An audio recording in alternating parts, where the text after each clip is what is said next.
معمولاً انسان روزے سے ہے جی، اور کوئی چیزیں مثلاً کچن میں کھانا بن رہا ہے یا کوئی ایسی ویسی چیزیں دیکھ لیتا ہے، انسان کے منہ میں لعاب دہن جو ہے جس کو ہم تھوک کہتے ہیں وہ بن جاتا ہے یا کسی بھی صورت کے اندر، آیا اس کو نگلنا جائز ہے یا حتماً تھوکے باہر؟ جی، اس میں سب تقریباً مراجع کا یہ متفق فتویٰ ہے کہ اگر اس کے اندر کوئی اور چیز شامل نہیں ہے، فقط وہی لعاب دہن ہے، فقط منہ والا،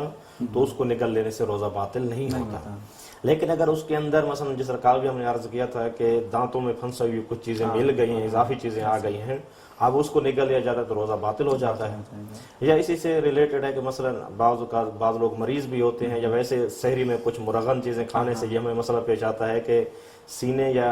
سارے کا جو ہے نا بلغم بن جاتا ہے اور وہ حلق تک پہنچ جاتا ہے۔ اب اگر حلق تک پہنچے اور حلق سے ہی اندر چلا جائے تو اس سے مشکل نہیں ہے، روزہ باطل نہیں ہوتا۔ لیکن اگر منہ میں پہنچ جائے تو اب منہ میں پہنچنے کے بعد آپ اس کو نگل نہیں سکتے۔ مقام معظم رہبر فرماتے ہیں کہ احتیاط واجب کی بنا پر اس کو باہر پھینک دیا جائے، اور آیت اللہ العظمہ سید سستانی کے نزدیک احتیاط مستحب ہے کہ اس کو باہر پھینک دیا جائے۔ روزہ ان کے نزدیک آغا رہبر کے نزدیک باطل ہو جائے گا منہ میں آئے ہوئے بلغم کو اندر لے جانے سے۔ بس آغا رہبر کے جو مقلدین ہیں ان کو احتیاط کرنی ہوگی بلغم کے اندر کہ اگر حلق میں آ جائے، یعنی منہ کے اندر آ جائے حلق کو کراس کر کے، تو اس کو حتماً تھوکے۔ جی بالکل۔ ویسے بھی ہمارے میرے خیال میں ثقافت میں، ہمارے کلچر میں تھوگ اگر آ جائے تو کراہیت ہے، نہیں ہے، لیکن پھر بھی توجہ جو ضروری ہے، اگر کوئی اس طریقے کا عمل انجام دینا چاہے تو احتیاط کرے۔ اللہ رہبر کے